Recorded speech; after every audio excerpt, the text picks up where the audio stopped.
E aí, pessoal, tudo bem? Vou convidar vocês a estarem louvando Deus conosco mais uma vez.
Estamos aqui reunidos, ainda que à distância, para oferecer esse culto ao nosso Deus. E antes da nossa reflexão, eu gostaria de orar por esse tempo que nós estamos vivenciando, tempo complicado, confuso, dias difíceis, e sem ser nenhum profeta do Apocalipse, infelizmente, crendo que nós ainda enfrentaremos um longo período na situação em que nós estamos vivenciando hoje. Não há uma perspectiva de mudança de hoje para amanhã, a não ser que Deus intervenha na história de maneira milagrosa.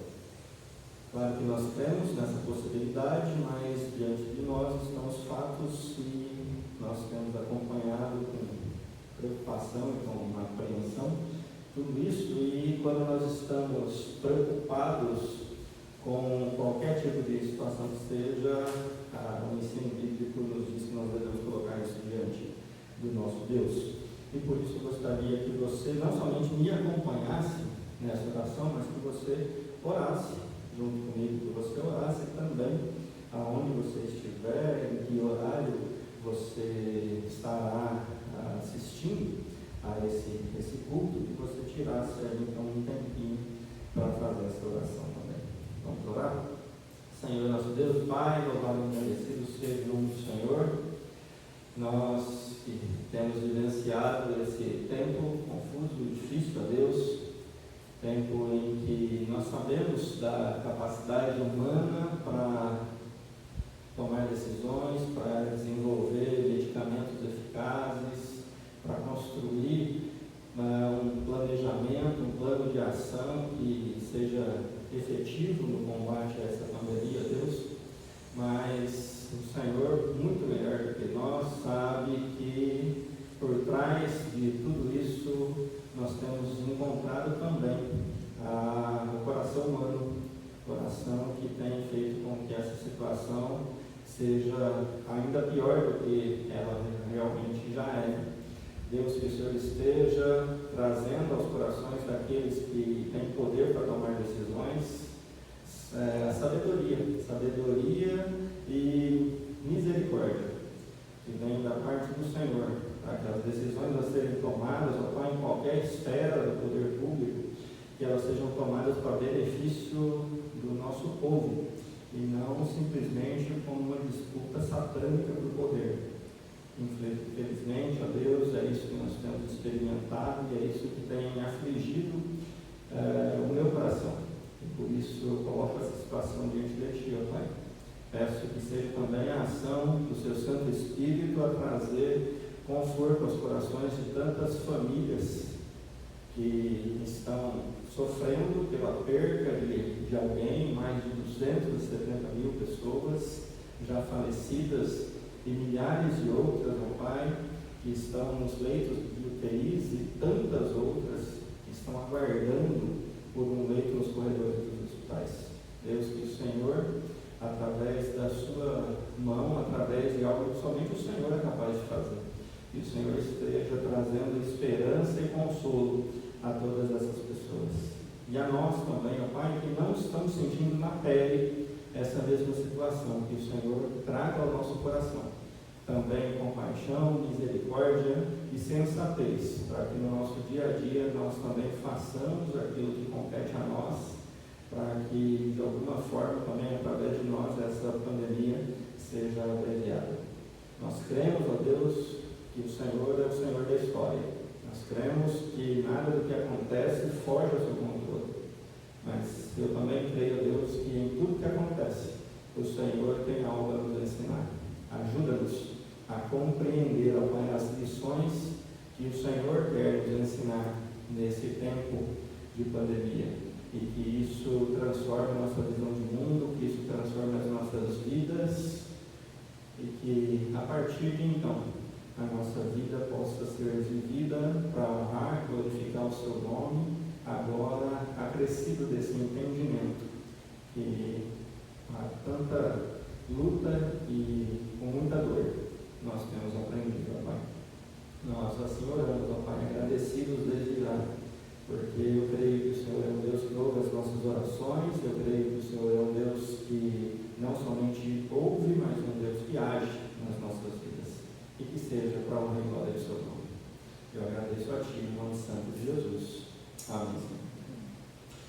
Bem, meus irmãos, nós estamos refletindo acerca de encontros com Jesus, e hoje a penúltima dessas reflexões. Semana que vem nós encerramos essa temática, e hoje eu quero falar de um personagem bastante conhecido, mas antes de falar a respeito desse personagem, antes de lermos o texto bíblico, eu quero contar uma história, quero rememorar uma história real, acontecida comigo há muitos anos atrás, nem sei quantos anos atrás, mas muitos com certeza. E essa história é do tempo que eu ainda trabalhava numa construtora, e como é de costume nessa construtora, todos os projetos que essa construtora tocava passavam pela minha mão e depois eram distribuídos para outros colegas de serviço. E certa vez chegou um desses projetos, eu fiz a leitura, fiz o estudo desse projeto, fiz o levantamento dos materiais necessários para a execução daquela obra, separei o que tinha no nosso estoque e fui coordenando a compra dos materiais que estavam em falta. Separamos tudo, e quando chegou no dia de início da obra, nós carregamos e entreguei o projeto na mão do motorista do caminhão, uma pessoa já muito rodada, principalmente aqui dentro do estado de São Paulo, que conhecia muito bem as estradas, os caminhos, conhecia como chegar a praticamente qualquer lugar dentro desse nosso estado, simplesmente você mencionando o nome da cidade. Muito bem, no final da tarde esse caminhão saiu para fazer essa entrega, o serviço começaria só no dia seguinte, e eu fui embora para casa. No outro dia, pela manhã, quando eu cheguei à construtora, o caminhão estava lá, carregado. E, bom, alguma coisa deu errado. Talvez o caminhão tivesse quebrado, o motorista tivesse tido algum problema e, de qualquer forma, aquela viagem tinha sido abortada e isso prejudicaria o início daquela obra e consequentemente, todo o cronograma que era feito ali em relação às outras obras também. E aí conversei com o motorista e ele disse que foi até aquela agência bancária onde nós realizaríamos a obra, mas não tinha ninguém para receber o material e para liberar o início das obras. E aí foi aquele alvoroço de quem tem a responsabilidade de fazer o contato, de deixar essas coisas acertadas, até que, no meio dessa conversa, surgiu a informação vindo da boca do próprio motorista, que reclamava por ter ido até a cidade de Potirendaba, que fica mais ou menos 400 quilômetros daqui, na verdade era de Americana, né, onde ficava a construtora, a troco de nada. E aí nós entendemos que havia sido o que tinha acontecido. Ele tinha ido para Potirendaba, sendo que a obra era em Porangaba. Porangaba está aqui a 1h30, atrás de Sorocaba. E ele viajou quase 6 horas de caminhão até Potirendaba. Isso porque ele não quis pegar o projeto e ler o endereço da obra, porque ele confiou no conhecimento que ele tinha de todas as cidades. E quando eu disse que a obra era em Porangaba, ele entendeu Potirendaba, e isso gravou na cabeça dele, ele entrou no caminhão e estrada fora. E é claro que não tinha ninguém, porque nós não tínhamos nenhuma obra naquela cidade, naquele momento. Tudo certo, planejamento correto, compras corretas, carregamento correto, tudo devidamente feito. A única coisa que não estava certa foi a direção que ele tomou. E hoje eu quero falar um pouco sobre isso. Quero refletir com vocês que se falta direção, falta tudo. Se não há um rumo certo, então não existe nada certo acontecendo. Bom, de maneira mais simples ainda, eu quero que você pense que se na sua vida as decisões tomadas, os rumos que você toma na sua vida, se não estão apontados na direção correta, na direção do padrão estabelecido por Deus, de acordo com as orientações, de acordo com os endereços que o próprio Deus nos fornece, através da sua palavra, através do relacionamento uns com os outros, dentro do ambiente cristão, através da oração, enfim, através de tudo aquilo que Deus proporciona, então está tudo errado. Está tudo errado. Bom, alguém já disse, e eu não faço nem ideia de quem disse isso, mas alguém já disse que é melhor andar devagar na direção certa do que correr rápido na direção errada. E ao longo da vida nós vamos experimentando que isso é uma verdade. É melhor andar devagar na direção certa do que correr rápido na direção errada. E então encontramos com Jesus e hoje ele reflete sobre direção e sobre cegueira. E você pode acompanhar a leitura bíblica, ou abra na sua Bíblia, no livro de Atos, capítulo 26, versos de 12 até o verso 18. E aqui nós temos o próprio apóstolo Paulo narrando o seu encontro com Jesus diante do rei Agripa, no momento em que ele estava sendo julgado, e ele faz ali a sua defesa diante do rei Agripa. Pois bem, o texto bíblico diz assim: com estes intuitos parti para Damasco, levando a autorização dos principais sacerdotes e por eles comissionado. Ao meio-dia, ó rei, indo eu caminho fora, vi uma luz no céu, mais resplandecente que o sol, que brilhou ao redor de mim e dos que iam comigo. E caindo todos nós por terra, ouvi uma voz que me falava em língua hebraica: Saulo, Saulo, por que me persegues? Dura coisa é recalcitrares contra os aguilhões. Então eu perguntei: quem és tu, Senhor? Ao que o Senhor respondeu: eu sou Jesus, a quem tu persegues.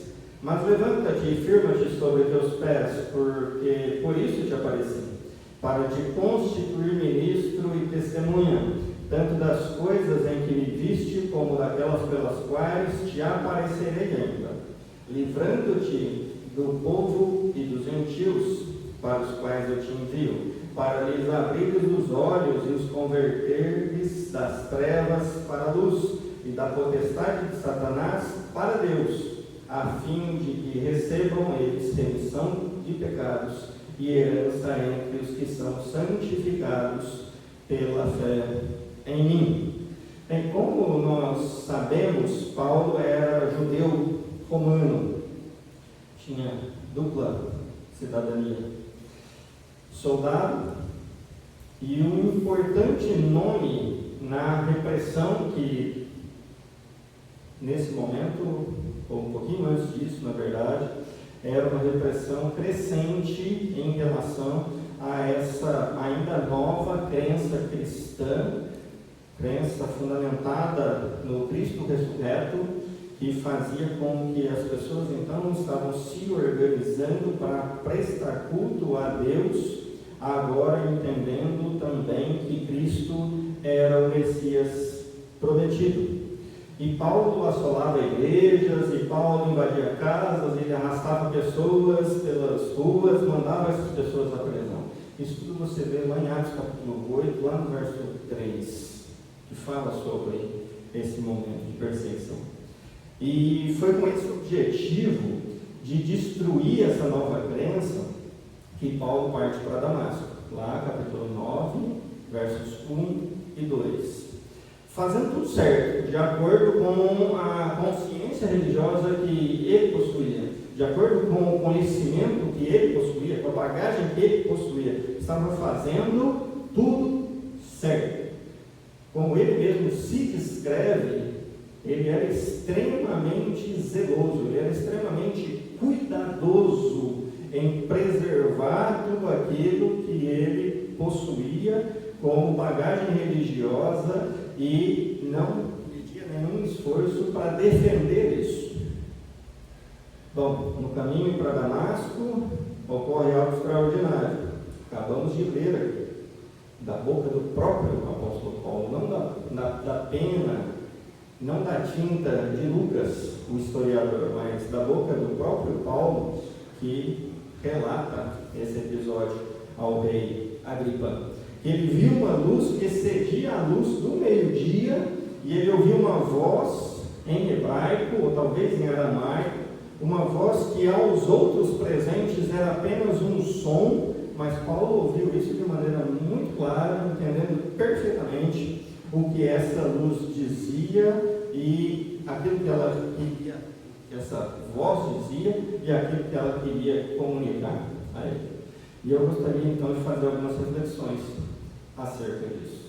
Bom, primeiro que a luz que aparece naquele momento tão forte, ou mais forte, na verdade, mais forte que a luz do sol ao meio-dia, ele fez cego aquele que acreditava que tinha perfeita visão sobre tudo e cria que aquilo que ele fazia era o correto, era o que deveria ser feito. Isso é uma experiência da nossa conversão. Essa é uma experiência da nossa conversão.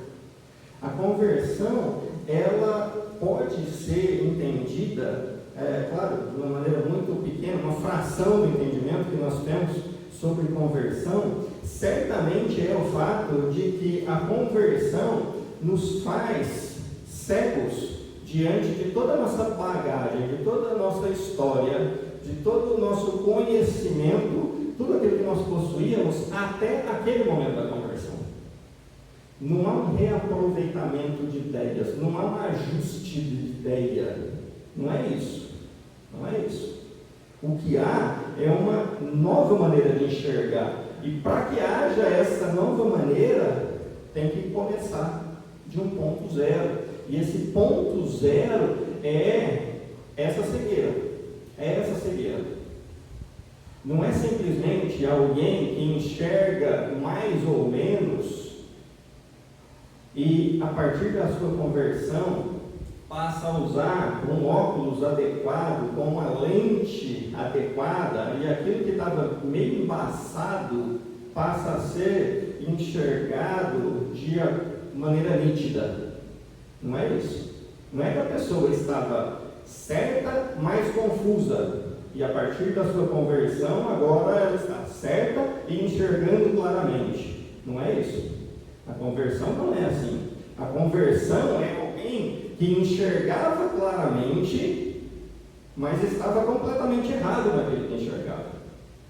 E a partir da conversão ela enxerga claramente, e agora ela enxerga claramente aquilo que deve ser realmente enxergado claramente, porque existe uma luz sobre ela. O texto não fala de uma luz no sentido de uma metáfora, no sentido apenas de um elemento aqui que quer dizer alguma coisa. A luz ali é uma luz mesmo, forte a ponto de danificar a vista de Paulo, por isso ele fica cego durante alguns dias, precisando de cuidados. Mas nós também precisamos e podemos entender que essa dinâmica é a dinâmica da conversão. É a dinâmica da conversão. Um pouco mais adiante, no texto aqui que nós lemos, quando o próprio Jesus, quando essa voz explica para Paulo o motivo do seu aparecimento ali, o porquê Jesus aparece para ele, lá no verso 16, depois que Paulo é confrontado com isso e que todos caem no chão, no verso 16, essa voz diz: levanta-te firme sobre os teus pés, porque por isso te apareci, para te constituir ministro e testemunha, tanto das coisas que me viste, como daquelas pelas quais te aparecerei ainda, livrando-te do povo e dos gentios, para os quais eu te envio, para lhes abrires os olhos e converteres das trevas para a luz. Olha só, para que Paulo fosse transformado num ministro, num agente de Deus, num servidor de Deus, para que a mensagem do Evangelho chegasse àqueles que estavam em trevas, foi necessário que Paulo antes fosse cegado. Porque Paulo, embora visse o mundo, ele estava vendo de uma maneira errada. E por isso ele perseguia a igreja de Cristo. E por isso ele não fazia, ou melhor, fazia todos os esforços para que a crença em Cristo fosse descartada, fosse rejeitada. Todos nós, sem exceção, eu estou dizendo todos nós, não somente eu, você, que somos membros dessa igreja, não somente eu, você e mais um punhado que são membros de outras igrejas, estou dizendo todos nós na face dessa terra. Todos nós somos regidos por um conjunto de crenças. Todos nós. A questão é, que crenças são essas? Nós tomamos decisões e rumos na vida a partir desse conjunto de crenças. Ninguém faz as coisas assim, ao acaso. Tomei uma decisão de cabeça quente. Bom, tomar decisão de cabeça quente significa que você não pensou nas consequências, mas você só tomou essa decisão porque você tem um conjunto de crenças que já te impulsionava para essa decisão. Não existe decisão que é tomada a partir do nada. As decisões são tomadas a partir de um conjunto de crenças. Como diz uma expressão que é muito usada, se repete muito dentro do aconselhamento bíblico, eu faço o que faço porque eu quero o que eu quero. Eu faço o que eu faço para atingir aquilo que eu quero. Então o ponto de partida é aquilo que eu quero. E por isso eu ajo dessa maneira. Por isso eu tomo as decisões que eu tomo, porque eu tenho um objetivo. A questão é, primeiro, esse objetivo é um objetivo que está de acordo com aquilo que Deus nos ensina. As decisões, elas são validadas pelo ensino de Deus. Essas questões precisam ser respondidas. Então a pergunta a ser respondida por todos é: qual é a fonte desse conjunto de crenças? Paulo tinha uma fonte. A fonte de Paulo era o Antigo Testamento. E não era um Antigo Testamento diferente do nosso Antigo Testamento. Era esse Antigo Testamento. Exatamente esse. Não era uma versão diferente do Antigo Testamento. Era esse Antigo Testamento que hoje está junto com o Novo Testamento, que nós pegamos esse pacote inteiro e dizemos: isso aqui é a palavra de Deus. Aqui não há erro de conteúdo, de instrução. Pode ter erro de grafia, porque a gráfica pode ter dado bobeira. O que nós temos aqui é a palavra infalível de um Deus infalível. Paulo tinha também parte disso. Paulo tinha acesso aos manuscritos do Antigo Testamento. A questão é que Paulo não lia o Antigo Testamento a partir de uma lente chamada Jesus. Toda a Bíblia é sobre Jesus. De Gênesis a Apocalipse, a Bíblia ela é sobre Jesus. Não tem outra finalidade a não ser apresentar Jesus como sendo a razão de todas as coisas, a não ser apresentar Jesus como sendo a solução para o pecado, a não ser apresentar Jesus como sendo o Senhor de um novo reino que será instalado. Toda a Bíblia, então, deve ser lida a partir dessa ótica, a partir dessa lente chamada Jesus. Por isso, toda leitura e interpretação sem essa lente é uma leitura cega, uma leitura absolutamente equivocada. Absolutamente equivocada. Paulo lia sem essa lente. Paulo lia a respeito do Messias que viria. Mas ele não compreendia que o Messias que viria era o Jesus que já havia vindo. Paulo cria em um Salvador, mas Paulo não entendia que esse Salvador era aquele que foi morto, ressuscitou e se tornara então o Senhor sobre a morte, e por isso era capaz de salvar da morte aqueles que depositavam a sua fé nele como Filho de Deus. Paulo cria num monte de coisa, ou, na verdade, em quase tudo o que nós cristãos cremos. Mas Paulo ainda aguardava o Messias. Paulo não possuía essa lente. Paulo tinha uma bagagem, mas lhe faltava essa direção. Nós não somos assim. Ou não podemos ser assim, não podemos viver assim.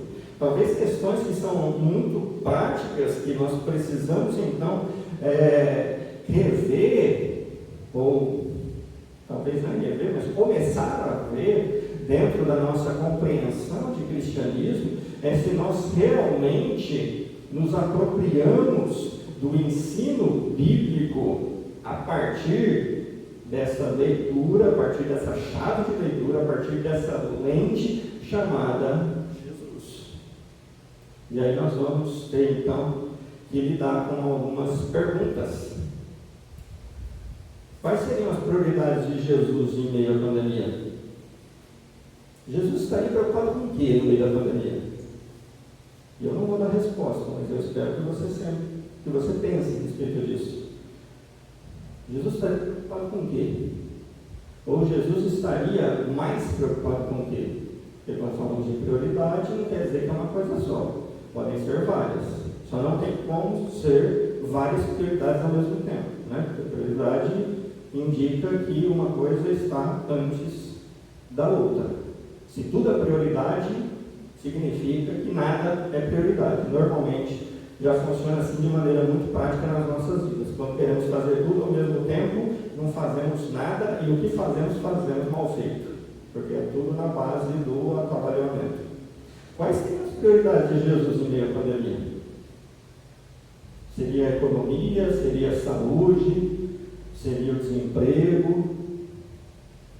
Como que Jesus se comportaria diante do sofrimento das pessoas? Não, mas isso não tem nada a ver com o cristianismo, isso não tem nada a ver com o texto bíblico, isso não tem nada a ver com o evangelho. Bom, tudo aquilo que tem a ver conosco, com a nossa vida, tem a ver com o Deus que nos criou. Tudo aquilo que tem a ver com a vida cristã tem a ver com Cristo, senão não é vida cristã, é vida qualquer coisa, menos cristã. Como que Jesus se comportaria no meio disso tudo? Quais seriam as respostas de Jesus ao luto, à solidão, à desesperança, ao medo que nós temos vivenciado aí durante já há um ano? E a desesperança, inclusive, como eu disse agora há pouco, relacionado aos próximos dias, aos próximos meses e talvez até aos próximos anos. Como que Jesus abordaria essas questões? Às vezes nós criamos uma imagem de um Jesus que, por ser Filho de Deus, ele está completamente fora, desassociado dessas questões do dia a dia, dessas questões humanas, dessas preocupações humanas do dia a dia. Quando nós lemos os relatos acerca da vida de Jesus nos textos dos 4 evangelhos, o que nós encontramos é um Jesus que está absolutamente ligado a tudo isso.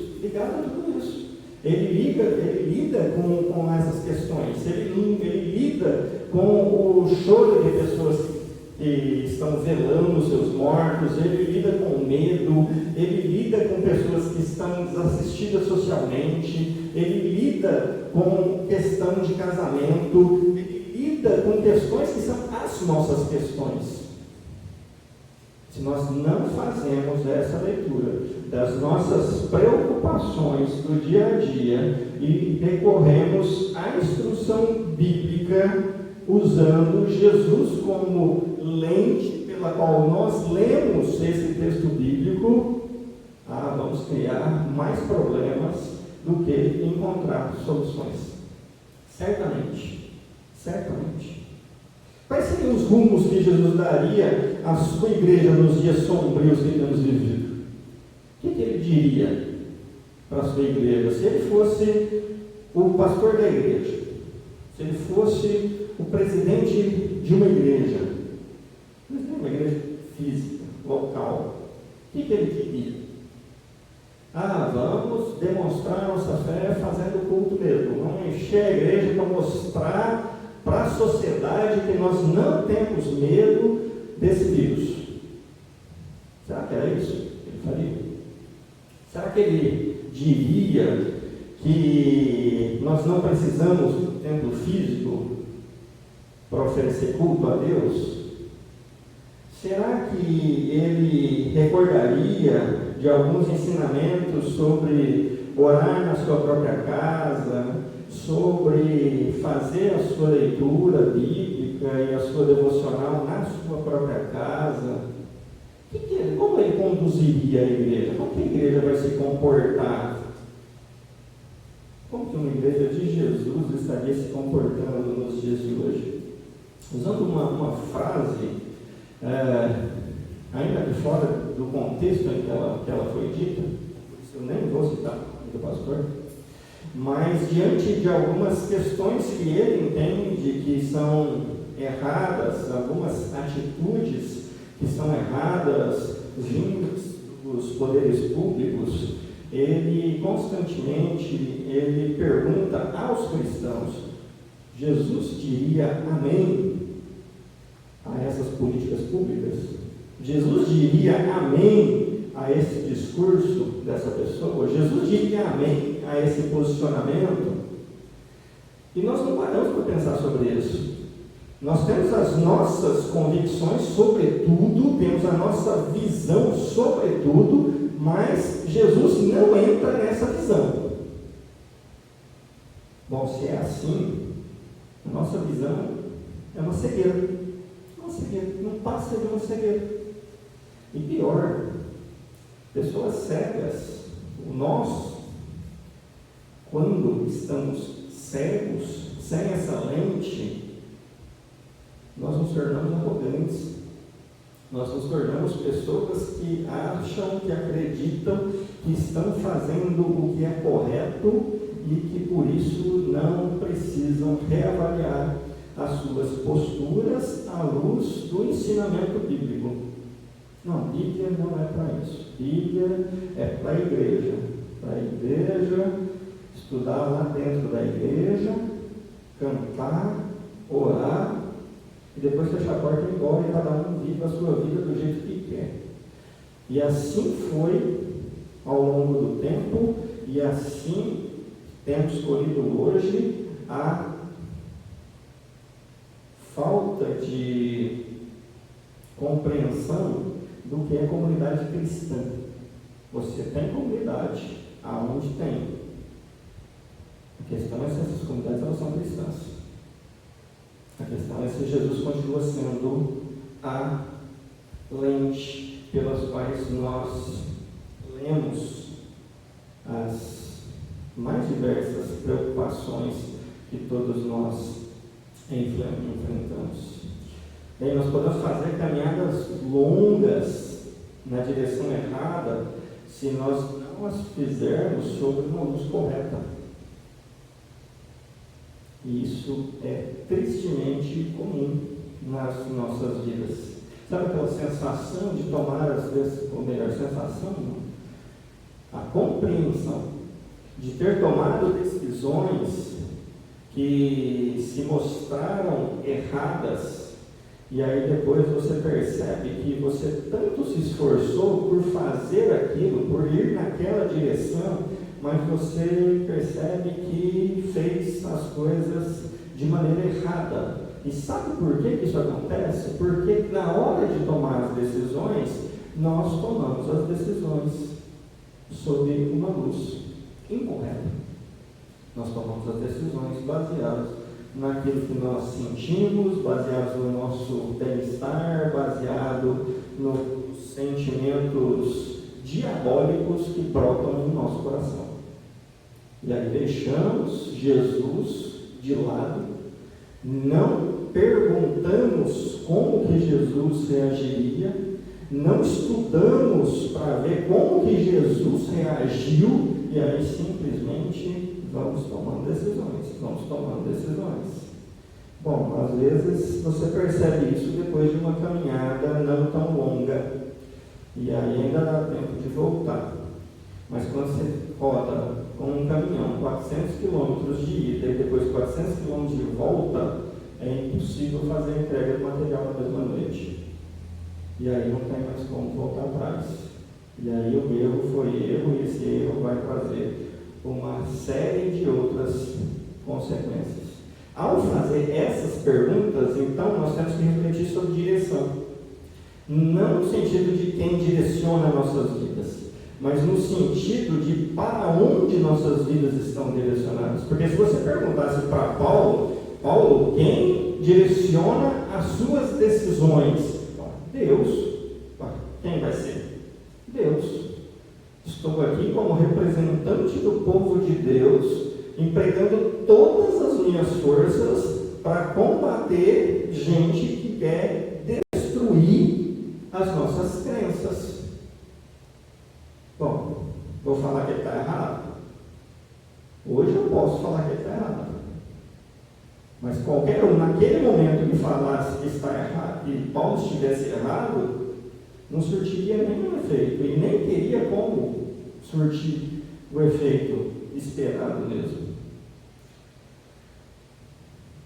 Você confronta isso a partir não de quem, mas de para onde. Para onde? Paulo era profundo conhecedor do Antigo Testamento.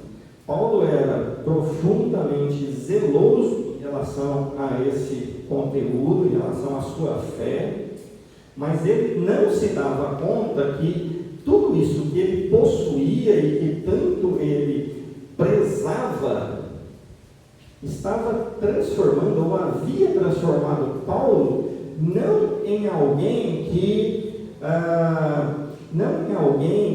que através da sua vida Deus pudesse ser reconhecido. Mas tudo isso estava transformando Paulo em um líder de um grupo de extermínio. Só isso. Vamos encarcerar e vamos prender, vamos tirar de circulação homens e mulheres que não pensam como nós. E pronto, está feito. E a nossa fé está guardada. Isso acontece muito ainda, né? Na verdade, talvez hoje aconteça muito mais do que acontecia naquela época.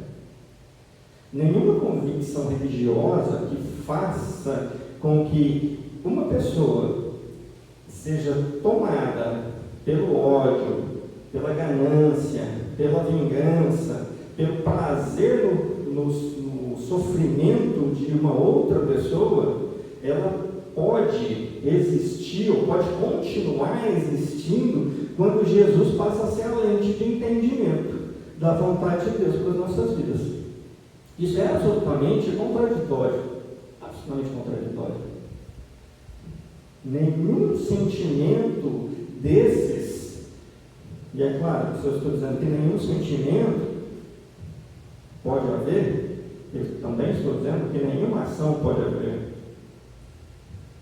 Ação que é fruto desse sentimento. Nada disso pode existir quando Jesus é a lente de entendimento da vontade de Deus. Porque nós cometemos um erro dentro do nosso meio evangélico. Nós queremos ser cristãos sem conhecer em profundidade a Cristo. E aí você pode responder individualmente se eu estou completamente equivocado em relação a isso. Nós dedicamos muito mais tempo para estudar doutrinas diversas a respeito de salvação, a respeito do Espírito Santo. Espírito Santo não, porque o Batista não estuda o Espírito Santo. A respeito de qualquer coisa, nós dedicamos muito mais tempo para estudar a respeito disso do que dedicamos tempo para estudar a respeito especificamente da pessoa de Jesus Cristo. Nós estudamos muito a respeito de como é que Deus salva. Se Deus salva por livre-arbítrio, se Deus salva por eleição, como é que Deus salva? Mas nós pouco estudamos acerca de Jesus. Nós queremos ficar parecidos com Jesus sem conhecer a Jesus. Porque nós, na verdade, não queremos muito esse negócio de ficar parecido com Jesus, não. A gente quer ser salvo e quer saber por que fomos salvos. Mas nós não gostamos desse negócio de ficar parecido com Jesus. Então nós vamos estudar uma série de doutrinas que vão explicar um monte de coisa, ou tentar explicar, ou inventar um monte de explicação acerca de um monte de coisas, mas nós pouco nos debruçamos sobre a pessoa de Jesus. Como que Jesus se relacionava? Como que Jesus dava resposta às pessoas nos seus problemas diários? Como que Jesus entrou de verdade na história da vida das pessoas?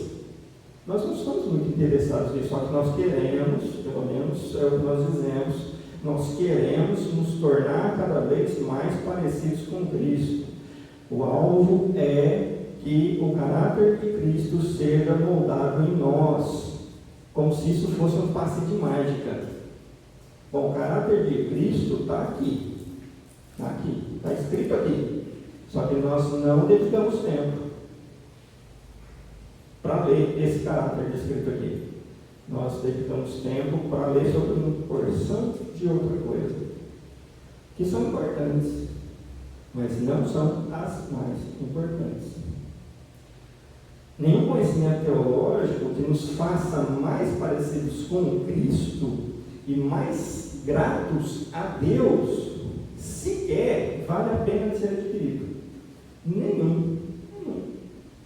Para que nós vamos aprender algumas coisas ou estudar algumas coisas que não nos fazem mais parecidos com Cristo, uma vez que o alvo é nos tornarmos parecidos com Cristo? Sabe, nas faculdades tem umas coisas meio assim, pelo menos na que eu fiz tinha, e imagino que eu, pelo menos, acho, né, que isso faz parte de outras faculdades também. Você está se formando você está cursando a faculdade para ser engenheiro, mas você tem algumas matérias que você pensa, por que eu estou estudando isso? E não são aquelas matérias que mais à frente você vai compreender por que você estudou, porque agora faz sentido. Faz sentido você ser um engenheiro e ter algumas matérias relacionadas a humanas. Talvez até a questão dinâmica de relacionamento, porque como engenheiro você vai lidar com um monte de gente, você precisa então se comunicar com essas pessoas, precisa se relacionar com essas pessoas, precisa desenvolver características de liderança junto a essas pessoas. Não estou falando dessas, estou falando daquelas que você estuda e 20 anos depois você encontra os materiais daquela matéria e você simplesmente pega, olha e fala assim, gente, eu paguei para estudar um negócio inútil desse. Você pega e joga fora, porque não serve para nada, mas faz parte da grade curricular. Nós vivenciamos isso também na vida cristã.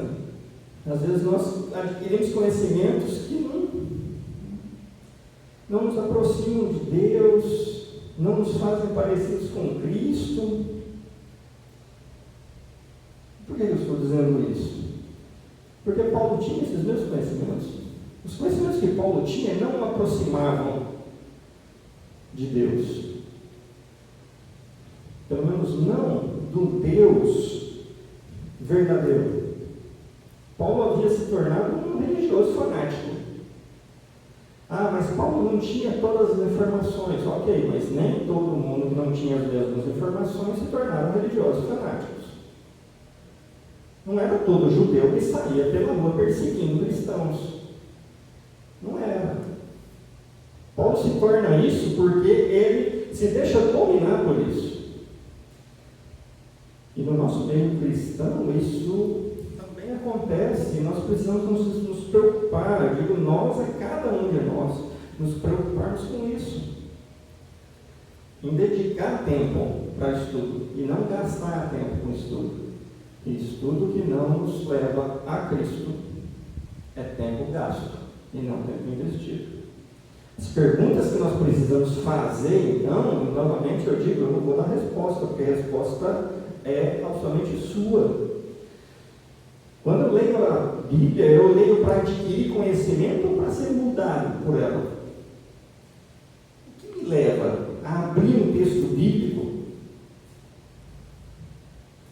pegar um livro de grego, que aqui está no Novo Testamento, pegar um livro de grego, por aqui, pegar um dicionário de grego e português, português-grego, por aqui, pegar um comentário de um autor sobre esse texto de Atos, por aqui. Por que eu faço isso?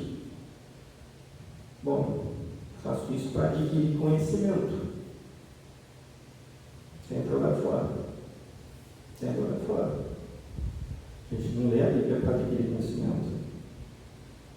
A gente lê a Bíblia para que a Bíblia nos mude, nos molde, nos confronte, diga que nós estamos errados e nos mostre o caminho certo, revele as nossas fraquezas, revele as nossas más intenções e nos mostre a maneira correta de agir. Adquirir conhecimento é muito pouco. Por isso, uma dica que eu dou a você que está ouvindo, a vocês que estão ouvindo, não estou sozinho aqui, tá? Embora não estamos aglomerados. Dedique mais tempo para ler a Bíblia do que para ler livros de qualquer que seja o autor. Estude o que Deus diz e não o que pessoas dizem a respeito do que Deus diz. Porque às vezes nós nos tornamos repetidores, papagaios teológicos. Sabemos de ponta a ponta o que o fulano A, B ou C diz a respeito de Jesus. Mas não nos preocupamos em dedicar tempo para estudar o que Deus diz a respeito de Jesus. A nossa fonte primária é essa. O resto é só secundário. Só secundário. E às vezes nós lemos 30 livros no ano, mas não lemos a Bíblia inteira uma vez. E quando somos confrontados com isso, eu estou falando assim, nós estou falando de mim. Quando somos confrontados com isso, eu ainda falo assim, como é que não tem valor nenhum a gente ler a Bíblia rápido? Poxa, não tem valor nenhum, mas faz 20 anos que eu estou na primeira leitura, então.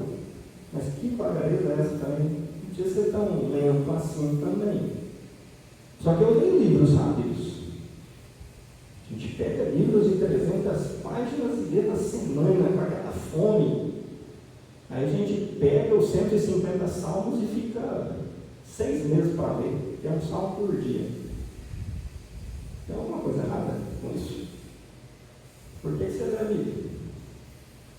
O que eu aprendo na Bíblia? Eu aplico na minha vida ou eu uso para analisar a vida dos outros? Porque se Paulo ocupasse o conhecimento que ele tinha acerca de um Deus que era sim um Deus zeloso, mas era também um Deus amoroso, Paulo estaria mais preocupado com o seu coração, em como ele estava se tornando alguém contrário àquilo que Deus era, do que para analisar a vida dos outros que agora professavam uma fé diferente da sua. E nós fazemos isso. Talvez você está fazendo isso agora. A gente ouve as pessoas, quem quer que seja a pessoa, Nós ouvimos as pessoas e aí já vem aquela voz diabólica no nosso ouvido, falando assim: ah, mas você não faz isso. Aí o outro diabinho já fala no outro ouvido: ah, mas fulano não faz isso. Deixa que com fulano Deus trata. A questão é como que a Bíblia fala ao meu coração. Ao meu coração. Eu acho fantástico o texto bíblico a respeito da trave do olho, né? Que você quer tirar o cisco que está no olho do seu irmão sem cuidar da trave que está no seu próprio olho. Bom, para começar, se você tem uma trave no olho, você está imaginando que o outro tem um cisco. Porque você é incapaz de enxergar o cisco, mas você está idealizando que o outro tem um cisco, porque você está cego. Talvez pelo fato de você estar cego é que você acha que o outro tem um cisco. Percebe isso? Percebe essa dinâmica? Quando eu ouço alguém falando sobre oração e a primeira voz que eu ouço é assim: mas você não é exemplo de oração. Gente, muito provavelmente eu só ouço essa voz porque eu não sou uma pessoa de oração. E aí eu não posso ficar para trás. Então, como eu não sou uma pessoa de oração, eu vou desmerecer você que diz que é uma pessoa de oração. Eu não olho para você como alguém que está um passinho à frente na vida cristã e fala: é verdade, eu preciso melhorar nessa área.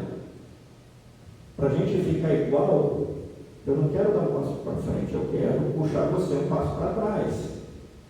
E aí eu começo a colocar defeitos na sua vida de oração, no seu comportamento. Aí diz que ora, mas não dá testemunho. E você, falando mal da vida dos outros, está dando muito testemunho. Eu aplico isso na minha vida. O conhecimento que eu tenho a respeito da Bíblia, eu aplico na minha vida.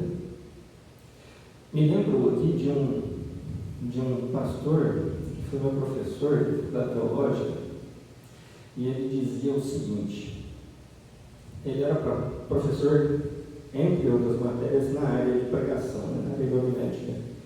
E ele dizia, pelo menos disse uma vez, o seguinte: se você ler um texto que te impacte profundamente, aquele texto que você lê e te choca, não pregue esse texto à sua igreja. Pelo menos não por enquanto. Sabe por quê?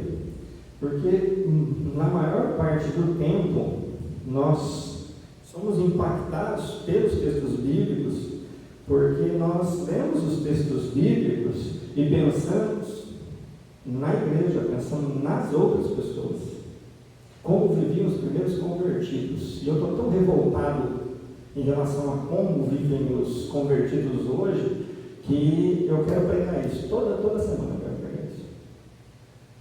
E a gente não prega com amor para que as pessoas sejam edificadas, a gente prega com ódio para que as pessoas sejam punidas pelo texto bíblico. E aí eu não sou um agente de transformação, não que eu transforme a vida de ninguém. Eu não sou a pessoa usada para que essa verdade bíblica chegue aos corações das pessoas e então essa pessoa seja transformada. Mas eu só quero que a pessoa sinta na pele a raiva que eu estou sentindo, a vergonha que muitas vezes eu senti por não me comportar daquela maneira. E aí a minha decepção comigo mesmo, eu quero que todo mundo se decepcione igualmente, para a gente se juntar, abraçar e chorar. Só que não passa disso. Não passa disso. A gente quer que todo mundo fique triste, mas a gente não quer que as pessoas sejam transformadas. Então a gente guarda para a gente. Primeiro a gente remói. Primeiro a gente chora sozinho. Quando parar de chorar, aí a gente compartilha isso com as outras pessoas. Porque primeiro tem que falar aqui, para depois falar aí. Quando eu leio a Bíblia, o que tem resultado nas minhas crenças? Qual é o fruto desse meu conhecimento bíblico? É amor, misericórdia, bondade, humildade, ou ele é ódio, intolerância, arrogância? Quando nós olhamos para o apóstolo Paulo, eu não encontro amor, misericórdia, bondade e humildade. Não é isso que eu vejo.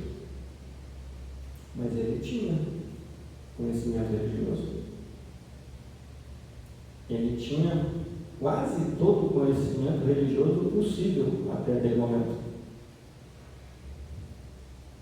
Ele era quase doutor em teologia até aquele momento. Nós precisamos refletir sobre isso.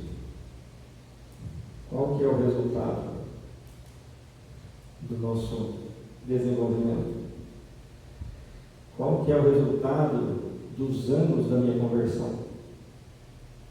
Passados 20 anos da minha conversão, quais são os resultados? Amor, misericórdia, bondade e humildade, ou ódio, intolerância e arrogância?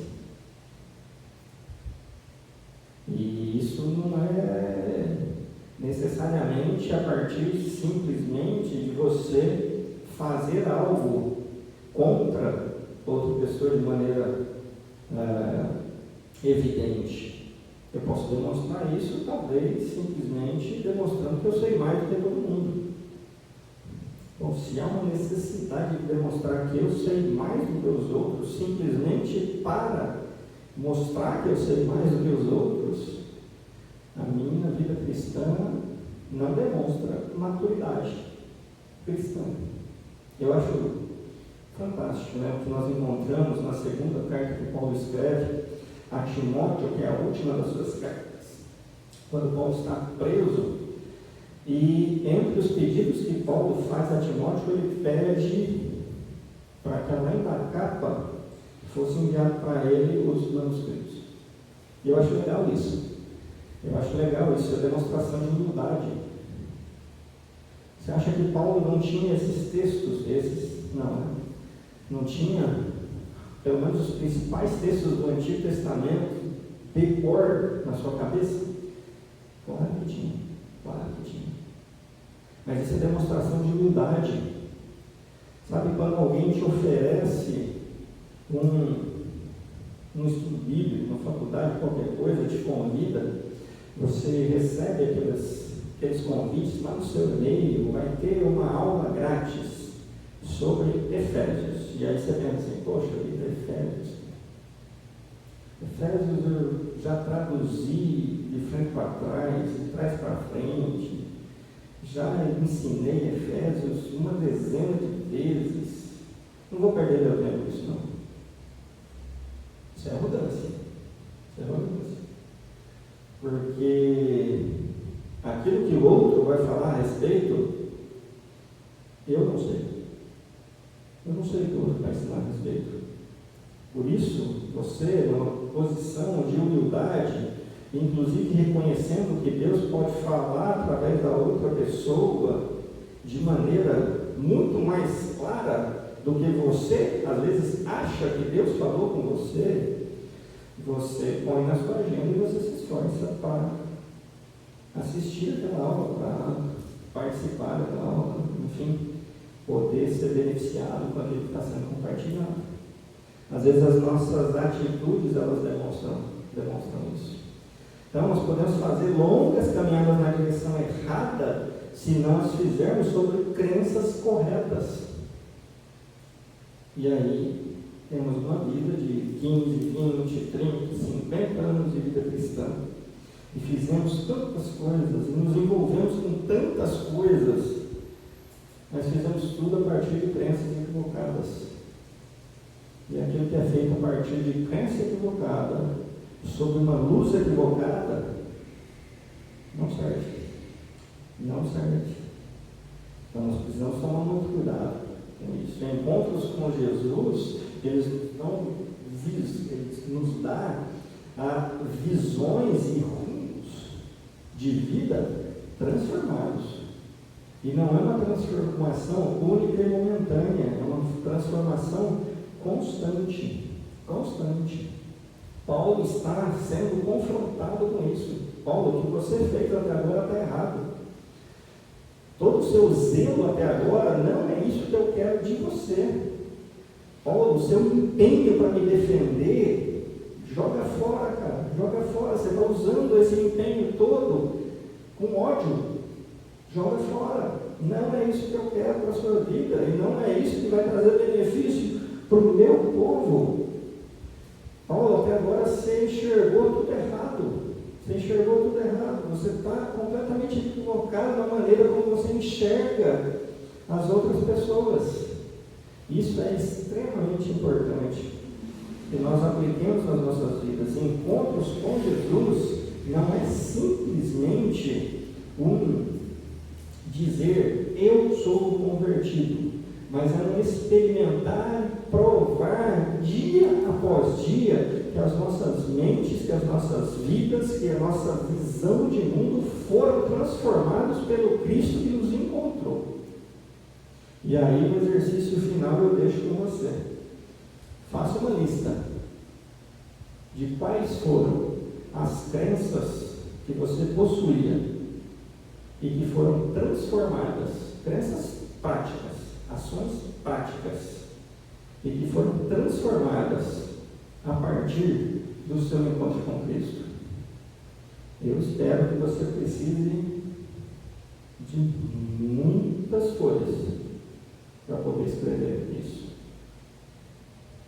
Espero que você não precise apenas de uma linha, ou talvez de linha nenhuma.